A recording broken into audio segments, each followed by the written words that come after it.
So we're going to start today. Unfortunately, Carissa can't be with us to read from her play, but we have Jesus and Emily reading on our behalf. So they're going to be reading for Carissa Atallah.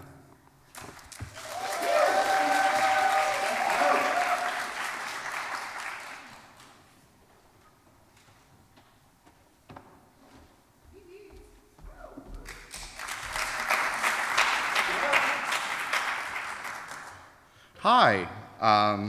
Carissa would likely want to thank Gwen, Adam, Leah, and the staff. So we're going to read excerpts from Carissa's play, Brownface. Carissa wanted to pass along this description, so we'll do a sort of character breakdown summary and then jump into two scenes. Gracia, who I'll be reading for, is a Chicana writer and dreamer. In order to draw attention to her work, but not to her undocumented status, Gracia convinces her white, US-born best friend, Marissa, to perform her poetry. When Gracia's words launch Marissa into gaining a following as a Latinx artist and activist, their friendship is tested by issues of privilege and cultural appropriation. So here are scenes from Brownface. Scene 1.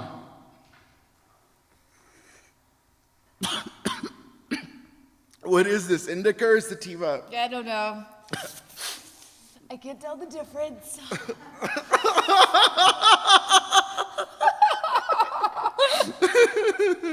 Me neither. Okay. I need the opinion of a writing major. I'm still undeclared. It's not that hard to declare. I did my acting minor online in like 2 seconds. I don't know. I'm waiting for sophomore year. It's still a work in progress. It's good. You hesitated. No, I really like how you rhymed 7th grade with Black Parade. That's really cool. It was, wasn't it? Totally. I want to perform a draft. You should. Maybe not this draft, but like a draft. Oh, shit. There's a knock on the door. Shit. What if Mrs. Dinkle called the cops on us? Would you relax? It's legal. Still, property management. Property management can eat my shorts. I'll get it. Was it the police? Yeah, they're here to arrest us, but first they dropped off this package from Amazon. Oh. Guess what I got? A DNA test. Seriously? A DNA test? Those are such scams. Not even. They are, like, for sure scamming white people into thinking they're diverse. Seriously, I've seen the commercials. Como like, I always thought I was Irish. Turns out my great-great-grandmother was actually from Scotland. Like,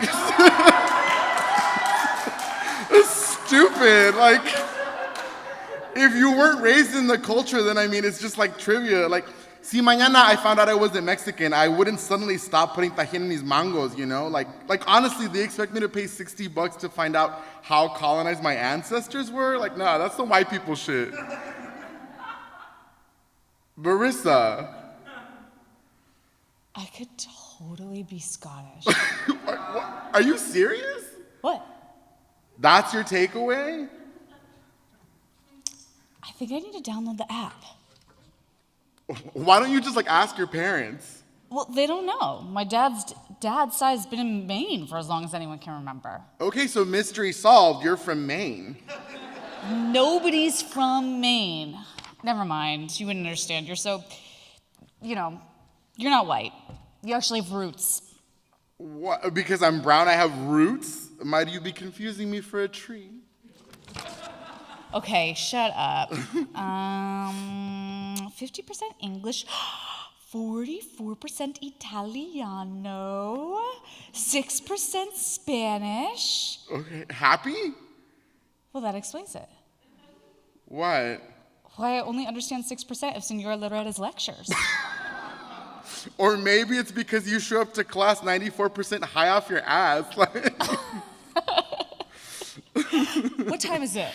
7:42. There's that poetry open mic at Lava Java. Did you want to check it out? I want to check you out. Don't be gay. I'm serious. Look at all these. Can you give that back, please? I don't know why you act all shy. If I were even half the writer you I'm not are, a- I swear you couldn't catch me off the mic. I'm not performing tonight, okay? Look at me. I haven't even done my eyebrows. So? So I don't look cute. But you're a feminist. Feminists still gotta look cute. I really like this one. Dreamer? No, that one's just, no, we can go. But I'm not reading anything. Next time. you always say that. How do I look? Like an amazing writer too insecure to take a chance. Yeah, but do I have any bats in the cave? No, you're good. Thanks. If you just Can we not? Uber or bus. Haven't you heard? Uber undermines unionized workers. Their business model is like inherently unethical. Yeah, but like it's kind of raining outside. Uber? Yeah, Uber, for sure. Scene 5. In the apartment, Gracia is on her laptop. We see her activity projected behind her. There's a montage of headlines pertaining to the 2019 Mexican-American experience. Border wall, government funding, children separated at the border. They go by in a blur. It all builds and builds and builds until Gracia types short-form poetry. She types into the 320 by 320 Instagram square image. Brown people are not a national crisis. She clicks out of her own modest Instagram account and clicks into the Maritza account. Both handles are attached to Gracia's email. She manages both. Notifications roll in, comments and likes and follows, one after another after another. Gracia savors the hell out of it. Marissa walks in wearing her hoodie up. Hey, I was thinking of posting one of my own poems today. Which one? The one I wrote about depression and... Your emo phase in 8th grade? Well, I thought that maybe... Well, maybe hold on to it. I mean, with the news, like Trump's border crisis, we want to stay relevant, you know? I guess. I But it is my page. just feel like there are more important things going on in the world right now. Mental health is kind of important. Yeah, no, you're right. It's just... I mean, look, you write from the perspective of a wealthy, white, cis woman. Like, what about the mental health of children in cages at the border? Right, yeah. But I'm, like, also a minority. I'm a lesbian and a woman. Right, yeah, but... like, in California. I mean that... Didn't your parents throw you a coming out party at Earth Cafe?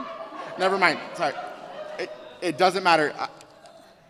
I'm just saying, the Maritza account needs to be crucial and groundbreaking. And I'm not groundbreaking. It's a little hard to be groundbreaking when you're the ground.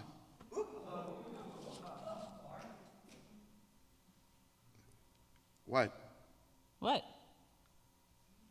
Nothing. It just sounds like you're being a little divisive. I'm not being divisive, I'm just... just trust me, okay? I'm your... Friend? I was gonna say consulting Mexican. But Consulting Mexican. Cute. You should put that on a business card. Marissa goes to the bathroom, washes her face. Gracia gets her makeup bag, lays supplies out on the table. This is ritual. When are people expecting you? It's just Seda, but 10. Just the two of you? Yeah. Oh. Marissa takes off her hood. Her hair, it's different, dyed darker. With a perm, it looks ethnic. She sits opposite Gracia. Okay. Make me go from 2009 Ariana Grande to 2019 Ariana Grande. Music. In the Vein of El Rey by Vicente Fernandez tears through the otherwise silent apartment. For however long the transformation takes, we watch, step by step. Gracia paints Marissa's face with her own brown foundation, applying brown powder, bronzer. Gracia puts red lipstick on Marissa's lips. Gracia takes the hoop earrings from her own ears, hands them to Marissa, who puts them on one by one. Gracia pushes Marissa's hair back after the two stare at one another, contemplative, searching, as if looking deeply into one's own reflection in the mirror. End of excerpt.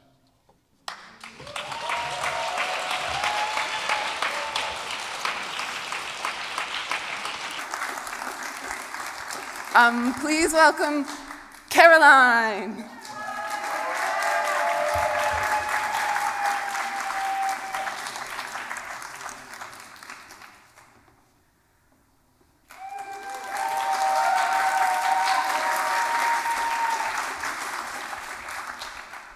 Hello, everyone.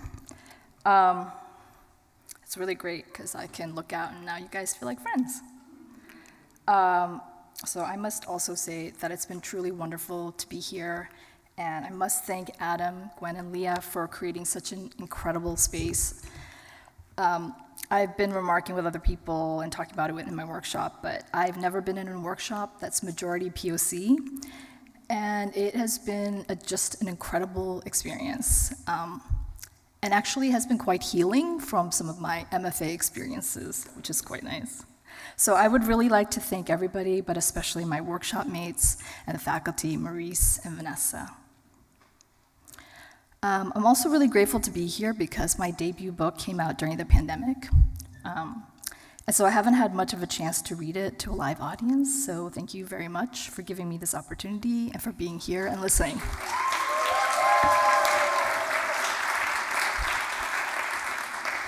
I'm going to be reading a condensed version of the first story in the collection, which is called Mr. O, and all you need to know is that he is a Korean immigrant who's in his mid-60s. The doctors say he no can help me. He don't find any problem. He say, Mr. O, you might think perhaps about consulting another doctor, a psychiatrist. Many times, such phantom aches and pains can be caused by stress or excessive worry. I can give you a referral if you'd like. No, I shake my head. I know what you're talking about. You don't believe this pain in my neck. Almost, I can no longer swallow. He think I'm crazy, have some kind of mental problem. What he know anyway? Doctors, they just supposed to find place where pain start and fix it. 2 months ago, this start, sudden pain in neck, near back on left side. Like somebody takes skin between finger and pinch.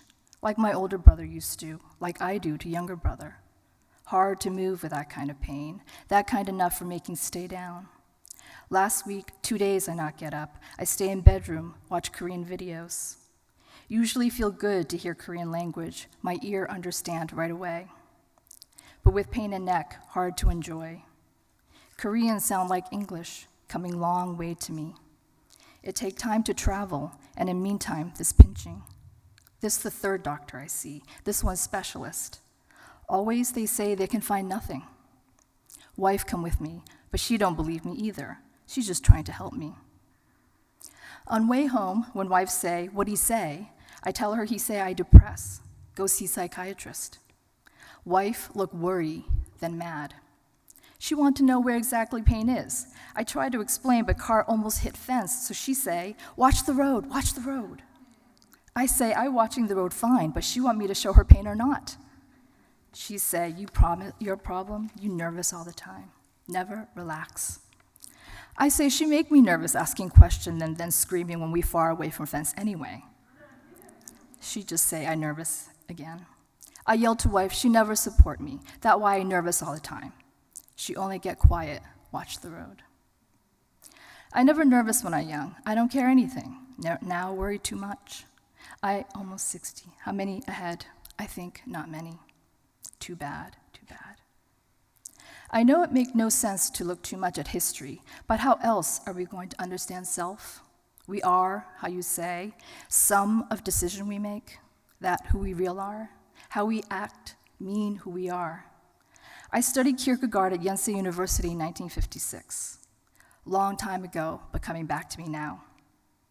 I remember he say, only understand life backward, but have to live forward. Okay, but sometimes man come to a place where not so much forward, but much, much past. What you do with everything, remember, but now gone? Can't bring back, can't forget. After doctor appointment, we go to laundromat. Drive by Suds and Things, laundromat 2 blocks away. Parking lot empty. Our place have 3 cars. One belonged to Daisy, day lady worker. She may be 75, look like 65, act like 55. She'd never stop talking, strong to lift laundry, help customer carry basket in out, talk, smile all day. 2 dryers not working, always some kind of problem. The change machine break too many times and people don't close door washer tight so it leak. Sometimes people put too many clothes inside that the door open by itself. Sometimes people so stupid. They don't understand if too many clothes, then no washing take place. No place for water and soap to go. Same with dryer. You fill it tight, it take years to dry. Many, many quarters. No long-term thinking. First time I come here, I worry, how much can a laundromat make? I asked Mr. Eberly, man who sold me place, how he make enough, pay 2 ladies work here. Mr. Eberly say it a good neighborhood, low-income white family. Blacks go to the other odd laundromat where no one work. Man only come at night to take money and fill change machine. But here, this what I wonder. Why people who able to own house, no matter how small, why they not buy their own washer and dryer? What they spend in 1 year at laundromat, enough to buy a very nice set, Kenmore, maybe even front loader. This is what I think. Problem is vision. People think only 1 day ahead, 1 month, 1 year too long to think about. I understand, but have to do anyway. Even don't know what's gonna happen next 6 months or year, still good to have some kind of plan. Still good to be working for future. Also, people who live around laundromats spend little bit of money every day, never have enough. Hard to them to imagine spend $600, $700, $800 at one time. Wife act like that too sometime. She remember when money come in and go out before we even see. Hard to take breath or plan. Today, 1 leak. I turn machine off and push door closed tight. Wife already cleaning floor, then dryers. I go behind dryers to see problem. 2 small wires broken, look like maybe a rat. Rat have sharp teeth. I feel pain again in my neck. It feel like burning, first flame, then cold. How can doctor be right? Has to be real, I can feel it. But maybe everybody right, I crazy. Sometimes wife say so. She say, you crazy, you dreamer. When we going on cruise, when we go to Europe. I say, not now. She don't understand I'm talking about future. Sometime only joy is drink and talk about future. At laundromat, I see what being owner mean. It means see people steal. They take everything, even when nothing to take. Toilet paper from bathroom, plastic ashtray. One time, somebody take money out of machine before me. Another time, man walk in and pull register from wall and walk out. We never find. That guy act like he not even stealing. He just taking back what he think he is. He think world owe him easy life. Who so stupid told him that? Everybody know Koreans work hard. One time daughter come home from school, she say, Dad, that's a stereotype. It makes us seem inhuman. No, I say, we human. But Koreans always have to work hard. That's what Koreans best at, surviving. So many countries try to take over, Chinese, Japanese, Russia, US. We always have to work hard, just be Korean. In a situation like that, don't matter rich or poor. You never know what happened. Even today, war or stock market or getting killed in store with gun. Why they want to kill? Just take money and go. What are we working for? Doesn't matter. Understand work, understand life. That's what life is. Life is hardest work. I wonder why I say it sounds so easy. My daughter look like she understand, but don't want to believe. If she understand Korean, then I can explain better. Her English very good, my Korean very good. Sometime not work so well together. She look at beer can on table. She look nervous. She say, Dad, do you think you might be an alcoholic? I so surprised, I say, yeah, used to be. Now I just enjoy. Every day, wife tell me to see psychiatrist. Pretend no here. She say, I thinking old way, it no big deal. She say, Kim Shin-ho go to one. She say, being selfish. She say, she have to live with me too. When she say that, I show her what it mean to live with me. Black eye, even though that not what I mean. Afterward, I go to psychiatrist, Dr. McDowell. Work in Atlanta, 2 hours away. Doctor, he's younger than me, maybe 35. First, he just want me to talk, then he ask a lot of questions. Where I born, what year, when I move here, what I do, what wife do, what children do. I tell him everything he want to know. Born in Busan, 1937, moved to America, 1976. For 6 years, I owner of Sunshine Laundromat in Piedmont. Wife do what I do. He asked me if I make good money. Not too good, I say. Why he want to know that? He say he asked because maybe I'm stressed. Yeah, always stress about money, but that natural. Never know what gonna happen. That not the problem. I have nice house and Mercedes, children doing good. I ask him, what kind of people come to this place? People with mental problems? He say, no, not really. He look at round gold watch on desk. I say, still, anyway, some are crazy? No, I don't believe in crazy people, Mr. O. Not even Hitler? Personally, I think he was more evil than crazy. Yeah, but he must be crazy to hate so much. Too much feeling one way or the other make you crazy. I think of all the times I'm yelling at wife and children. They look at me like I'm crazy. I'm not able to say even in Korean. Doctor nod at me. Go on, he say. Why people get depressed? Doctors say, depends. Sometimes it's chemical, sometimes it's environmental. Sometimes they're sad about the death of someone they've loved. I also think it's natural in the course of life. Doctor, you think you a good man? We're not here to talk about me. Okay, I ask myself. I say, sometimes yes, sometimes no. That sounds about right. That's what makes us human. But we needn't talk in terms of good and bad. I point to my head. That way it says here. But you know what my feelings say? No. That might be anxiety. What about this pain in your neck? Nobody believe it real. Do you? I'm not sure. What do you mean? When I feel it, it seem real, but how come they don't find problem? Well, Mr. O, the mind is very strong. Sometimes why my mind want my neck to hurt? That's just the physical locus of the pain. The real pain may be psychic. That is, it resides in your memory and in your past. I shake my head. I already know. I wish I speak English better, I say. Then you understand more. Inside feelings, I point at chest. Hard to explain in English. Korean have more words to describe feeling. Try. Wives speak better English than me. She friendly too, make friend everywhere. Not me. I hard, I know. Make family not happy, yell too much. My father was good husband, good father. He was proud man, important in Korea. My grandfather was mayor of town in North Korea, near Yalu River. You know that river? Doctor shake his head. He don't look embarrassed. One of the biggest in the world, run next to Siberia and China, what they call before Manchuria.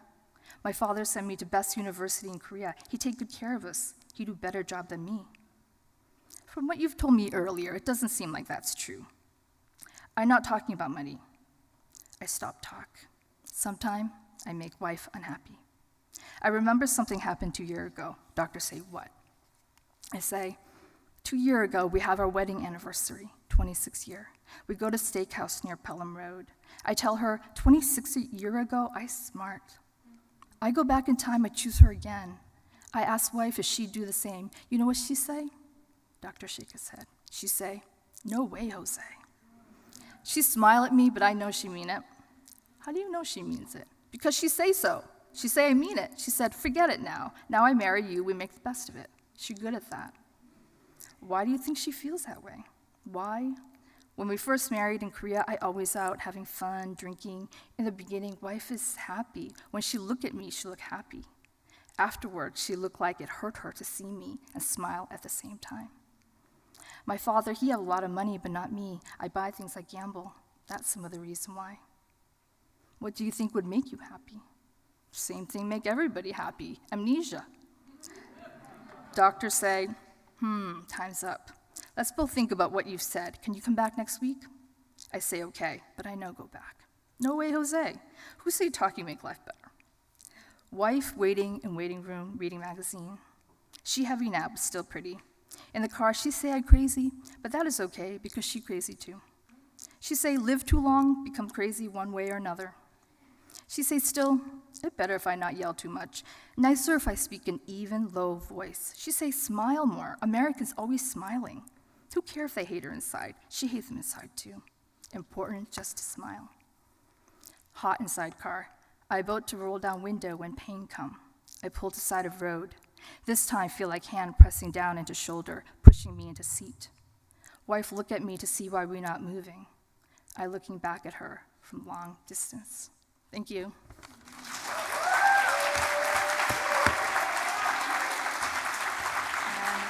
Please welcome Joseph Osmundson.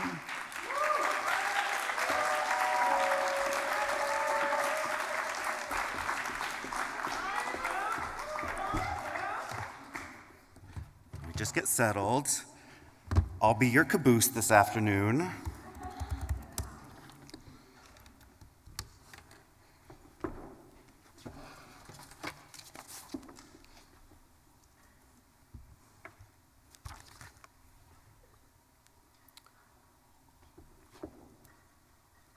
Anything? Let's see if the visuals are gonna work.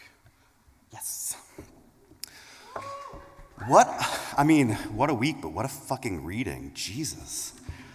Thank you to the staff, as everyone said, and I'm just gonna jump right in. This is an essay on cloning. The first time that Max peed on the floor, we were delighted.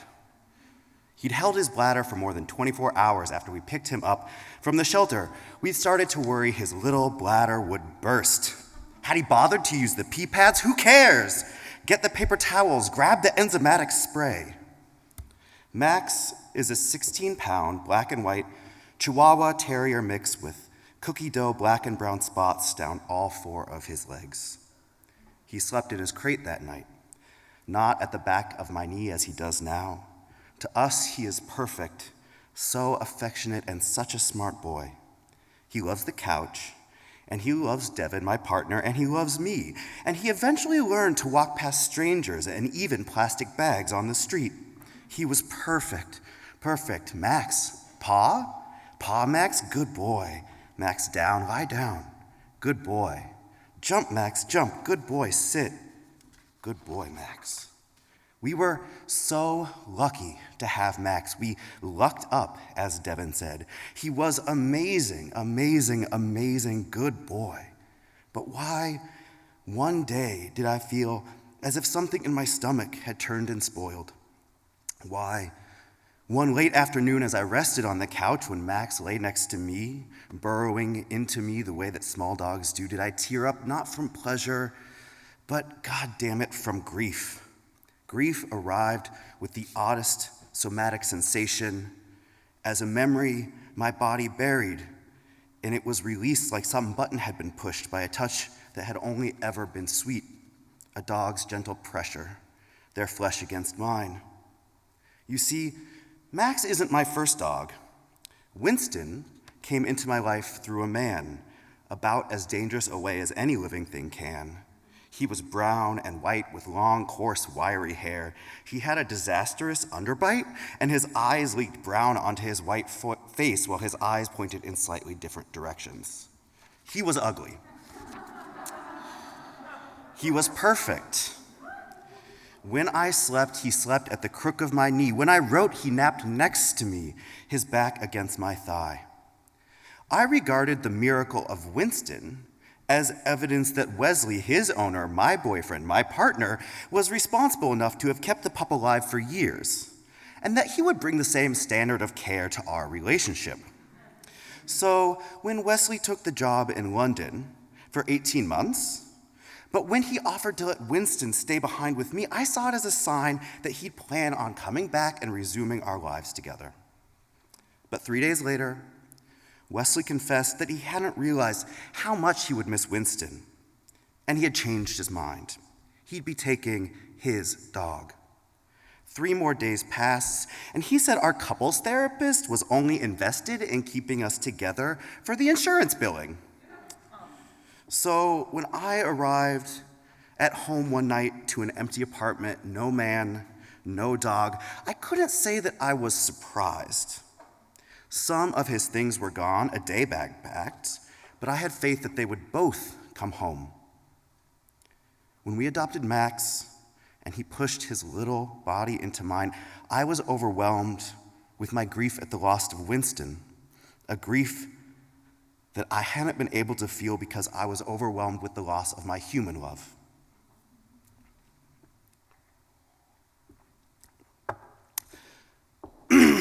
Barbra Streisand ain't right, but she isn't all the way wrong either. At the very least, I understand her desire. Barbra Streisand was born in 1942 in Brooklyn. Barbra Streisand grew up poor with a single mother. Too busy to give her much affection, Barbra Streisand became a singer, first in nightclubs and then on the Great White Way, where her first show closed the day after it opened, and her second show won her a Tony. She played the funny girl in Funny Girl and Dolly in Hello, Dolly. Barbra Streisand's last name is pronounced with a soft S and not with a harder Z. How do I know?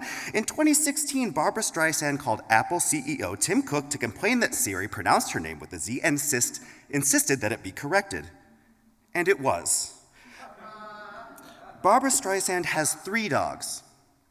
2 of Barbra Streisand's dogs are clones of her beloved dog, Sammy, who died at 14. Barbra Streisand named her 2 clone dogs Scarlet and Violet. On Instagram, Barbra Streisand calls her 2 cloned dogs twins, which I suppose in a way they are. Max, who'd been playing on his own as I wrote this, suddenly wanted my attention as I sat at my kitchen island contemplating cloning him. So I picked him up and I turned him around, and his little dog chest was on my human chest, and his little dog legs were around my sides, and he sniffed my ear, and he licked it, and he smells how he smells, kind of clean and salty with paws like corn chips. And all of a sudden, there was no climate change, no COVID, no stubbed toe, no work tomorrow, no ex-boyfriends, no deaths, his or mine, nothing but this dog we rescued and this me he rescued.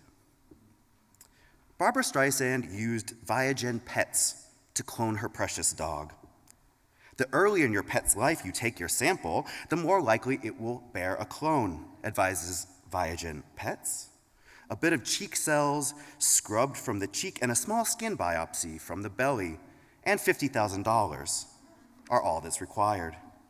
If I had the money, or if I had Barbra Streisand's money, I understand how easy it would be to click the teal place order button.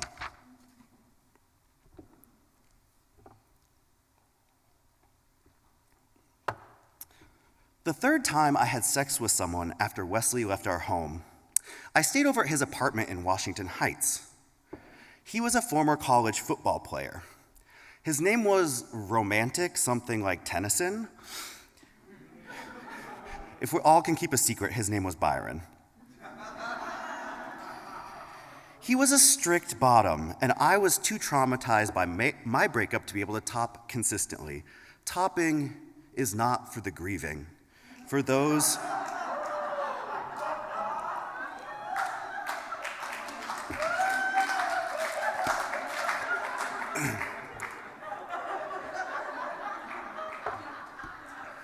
topping is not for the grieving, for those who need to be filled up, who need to forget the emptiness that our bodies have become. But that one night I had no problem. The next morning, I woke up feeling accomplished, like anyone under 6 feet who would plow a 6'5" guy to a hands-free orgasm would. I walked to the A train to go to work, practically skipping, only to find out that service had been suspended. So I took the shuttle bus. We passed brownstones and churches and corner stores. Somewhere around 184th Street, I saw him on the sidewalk. Winston. My stomach fell. No, it wasn't. It couldn't be. I knew where Winston and my ex had moved to, and it wasn't here. But it was Winston. I'd know his ugly little face anywhere. He was being walked by Wesley's best friend, and that best friend did live right here, right up this very block. I burned bright red. I felt like I'd been caught cheating on Wesley. I hid my face, but I did so because I wanted them back, my Wesley my Winston, but I wanted the man more. The man had showed me who he was. The dog loved me and was gone through no fault of his own. I was not brave. I betrayed him, not the man, but the dog. I didn't run out of the bus to say hello, to hold him in my arms one last time. I turned away from Winston, my perfect love, to hide my face so that I couldn't be caught. And that would be the last time I saw Winston. I turned away from him. And of course, neither of them would either come home. You can clone the look of a dog, but you can't clone their soul. Barbra Streisand told the New York Times about her Violet and her Scarlet. Still, every time I look at their faces, I think of my Samantha and smile. I'd be pissed off if you cloned me. One life is quite enough, and Max cannot consent to his own cloning. So one day I will lose him, something that buzzes in my consciousness when I walk through the door, and he pops his little head over the couch to see that it's me, and then he wiggles over to say hello, full of his generous kisses. I laugh, as happy as I ever am, as happy as I imagine he is. Max makes my stupid days worth living. When he's gone, he'll be gone, and my stupid days will be stupider again. When Max's body goes cold, when he cannot put his nose to my ear and sniff, sniff, sniff, I want to carry him to my childhood home and bury him under our fir tree, but it's not ours anymore. My parents moved last year, leaving behind the bones of our family dogs, Jenny and Meg. I will hold his paw one last time under the sterile light of the vet's office. He'll be in so much pain. I'll say, I know, my love, I know. I'll kiss him on the furry soft spot on his neck. I'll sing soft. It won't hurt much longer, my Max. It will be over soon. And I'll want that for him, an end to his pain. I'll want that for me, an end to my grief. I'll smell his corn chip foot. Pa, Max. Yes, good boy. I won't look away, I won't look away, I won't. And then, taking in every bit of him, cloning the sight of him, a perfect image, no airs, I will feel it all, a limitless grief, and only after he closes his eyes and is gone will I let his still warm corn chip paw go, and forever. Thank you so much.